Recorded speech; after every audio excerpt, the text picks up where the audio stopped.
যে খবরের দিকে আমরা লাগাতার নজর রেখেছি, নিয়োগ দুর্নীতি মামলায় আজ রায়দান বিচারপতি দেবাংশু বসাকের ডিভিশন বেঞ্চে এসএসসির সব নিয়োগ মামলার রায়। আর কিছুক্ষণের মধ্যে চূড়ান্ত রায়দান। সেই রায়দানের দিকে তাকিয়ে প্রায় 25,000 চাকরি প্রার্থী।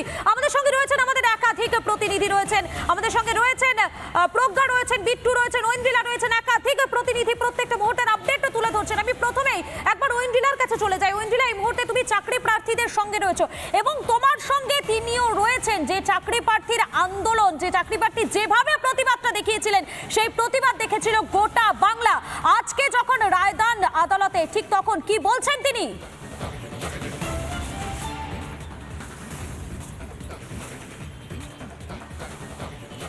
একদমই মধুকল্পিতা, আমরা একদম প্রথম দিন থেকে দেখে গেছি চাকরি প্রার্থীদের কণ্ঠস্বর হয়ে যে তারা কিভাবে রাস্তায় ঠিক লেগে থেকে এই আন্দোলনকে সংগঠিত করেছে। তোমার মনে থাকবে এবং গোটা বাংলার মানুষের মনে থাকবে যে এই চাকরি প্রার্থীরা ঠিক রাস্তায় যখন নেমেছিল, তাদের মধ্যে একজন রাসমণি পাত্র, তিনি নিজের মাথার চুল দান করেছিলেন এবং তিনি বলেছিলেন যে তিনি এই লড়াইটা চালিয়ে যাবেন। এই মুহূর্তে সেই রাসমণি পাত্র আমাদের সঙ্গে রয়েছেন। আজকে যেখানে এসএসসির সমস্ত মামলার আমরা দেখছি রায়দান হতে চলেছে, আর কিছুক্ষণের অপেক্ষা। এই যে লড়াইটা আপনি করেছিলেন সবার সামনে এবং সেই জায়গা থেকে আপনি বলেছিলেন যে লড়াইটা জারি রাখবেন, আজকে কি বলবেন? দেখুন, 9 to 12 প্রত্যেকটা চাকরি প্রার্থী নিয়োগটা পেলে, স্কুলে বিদ্যালয়ে ফিরলে অবশ্যই আমার এই সার্থক ত্যাগ সফল হবে এবং আমাদের উদ্দেশ্য আমাদের পূরণ হবে এবং আমাদের স্বপ্নগুলো পূরণ হবে।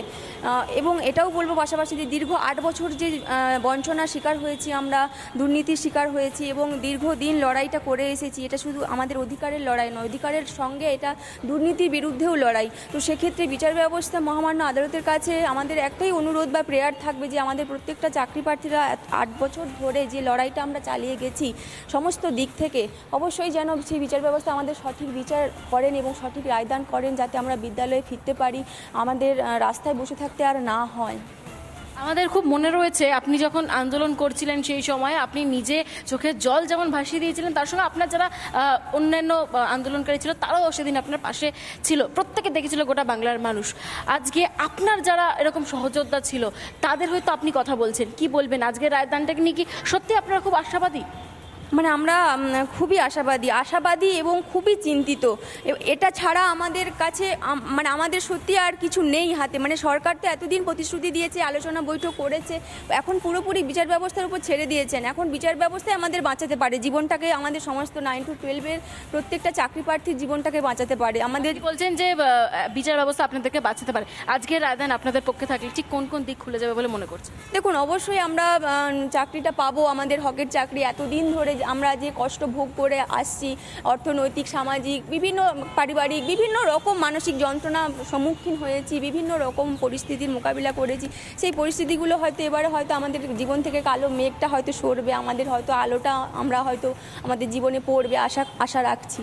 গোটা বাংলার মানুষ এই মুহূর্তে আপনাকে দেখছে এবং তার সঙ্গে আমরা সেই দিনের ছবিও দেখেছিলাম যে সময় আপনি নিজের মাথার চুল দান করেছিলেন এবং গোটা বাংলার মানুষ আজকে দেখেছে যে আপনারা ঠিক 1135 দিন ধরে এই 2016 সাল থেকে এসএলএসটির 9 to 12 যারা চাকরি প্রার্থী রয়েছেন তারা কিভাবে পুলিশের ঘাড় ধাক্কা খেয়েছেন, কিভাবে মার খেয়েছেন, সেই জায়গায় এতগুলো মানুষ আজকে বসে রয়েছে, তাদের হয়ে আপনি কথা বলছেন।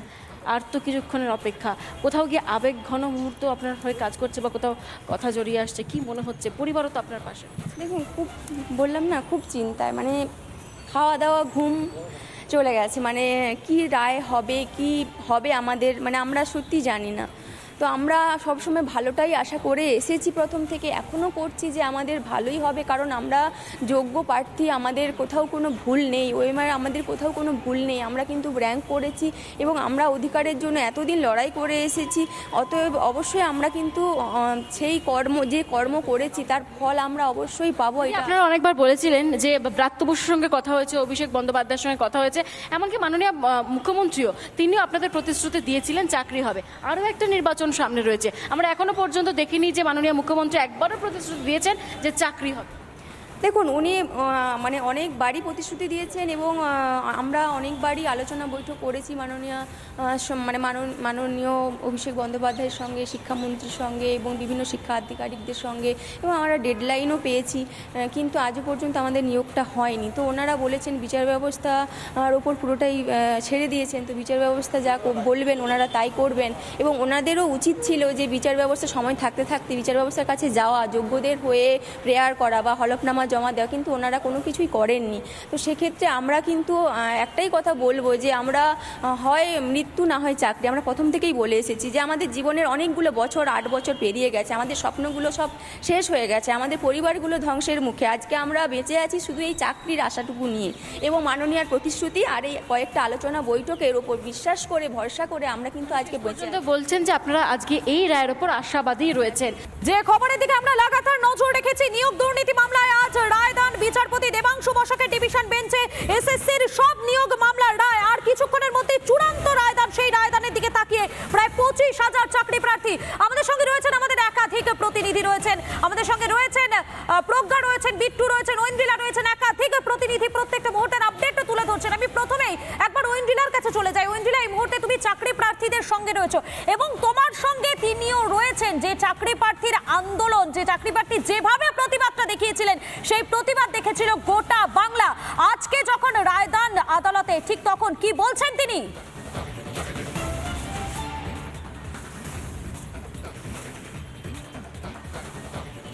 একদমই মধুকল্পিতা, আমরা একদম প্রথম দিন থেকে দেখে গেছি চাকরি প্রার্থীদের কণ্ঠস্বর হয়ে যে তারা কিভাবে রাস্তায় ঠিক লেগে থেকে এই আন্দোলনকে সংগঠিত করেছে।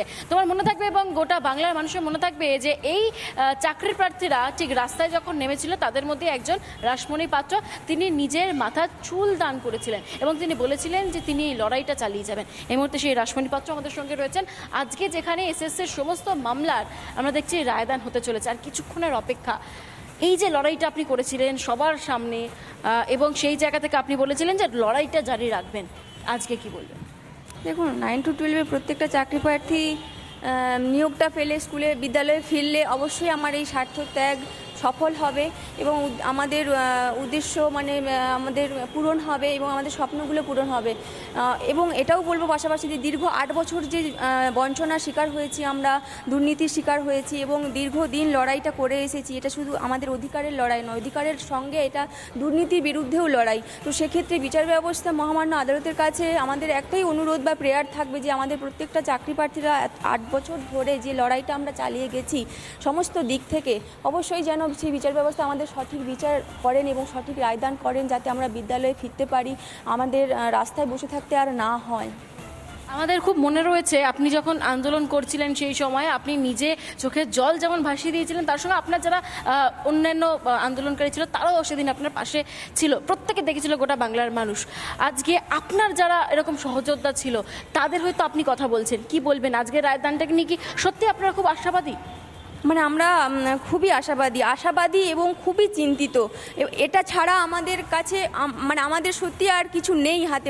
সরকার তো এতদিন প্রতিশ্রুতি দিয়েছে, আলোচনা বৈঠক করেছে, এখন পুরোপুরি বিচার ব্যবস্থার উপর ছেড়ে দিয়েছেন। এখন বিচার ব্যবস্থায় আমাদের বাঁচাতে পারে, জীবনটাকে, আমাদের সমস্ত 9 to 12 প্রত্যেকটা চাকরি প্রার্থীর জীবনটাকে বাঁচাতে পারে। আমাদের বলছেন যে বিচার ব্যবস্থা আপনাদেরকে বাঁচাতে পারে, আজকে রায়দান আপনাদের পক্ষে থাকলে ঠিক কোন কোন দিক খুলে যাবে বলে মনে করছেন? দেখুন, অবশ্যই আমরা চাকরিটা পাবো, আমাদের হকের চাকরি। এতদিন ধরে আমরা যে কষ্ট ভোগ করে আসছি, অর্থনৈতিক, সামাজিক, বিভিন্ন পারিবারিক, বিভিন্ন রকম মানসিক যন্ত্রণা সম্মুখীন হয়েছি, বিভিন্ন রকম পরিস্থিতির মোকাবিলা করেছি, সেই পরিস্থিতিগুলো হয়তো এবারে হয়তো আমাদের জীবন থেকে কালো মেঘটা হয়তো সরবে, আমাদের হয়তো আলোটা আমরা হয়তো আমাদের জীবনে পড়বে, আশা রাখছি। গোটা বাংলার মানুষ এই মুহূর্তে আপনাকে দেখছে এবং তার সঙ্গে আমরা সেই দিনের ছবিও দেখেছিলাম যে সময় আপনি নিজের মাথার চুলদান করেছিলেন, এবং গোটা বাংলার মানুষ আজকে দেখেছে যে আপনারা ঠিক 1135 দিন ধরে এই 2016 সাল থেকে এসএলএসটির 9 to 12 যারা চাকরি প্রার্থী রয়েছেন তারা কিভাবে পুলিশের ঘাড় ধাক্কা খেয়েছেন, কিভাবে মার খেয়েছেন, সেই জায়গায় এতগুলো মানুষ আজকে বসে রয়েছে, তাদের হয়ে আপনি কথা বলছেন। আর তো কিছুক্ষণের অপেক্ষা, কোথাও গিয়ে আবেগ ঘন মুহূর্ত আপনার হয়ে কাজ করছে বা কোথাও কথা জড়িয়ে আসছে, কি মনে হচ্ছে? পরিবারও তো আপনার পাশে। দেখুন, বললাম না, খুব চিন্তায়, খাওয়া দাওয়া, ঘুম চলে গেছে। কি রায় হবে, কি হবে আমাদের, আমরা সত্যি জানি না। তো আমরা সবসময় ভালোটাই আশা করে এসেছি প্রথম থেকে, এখনও করছি যে আমাদের ভালোই হবে, কারণ আমরা যোগ্য প্রার্থী, আমাদের কোথাও কোনো ভুল নেই, ওএমআর আমাদের কোথাও কোনো ভুল নেই, আমরা কিন্তু র্যাঙ্ক করেছি এবং আমরা অধিকারের জন্য এতদিন লড়াই করে এসেছি।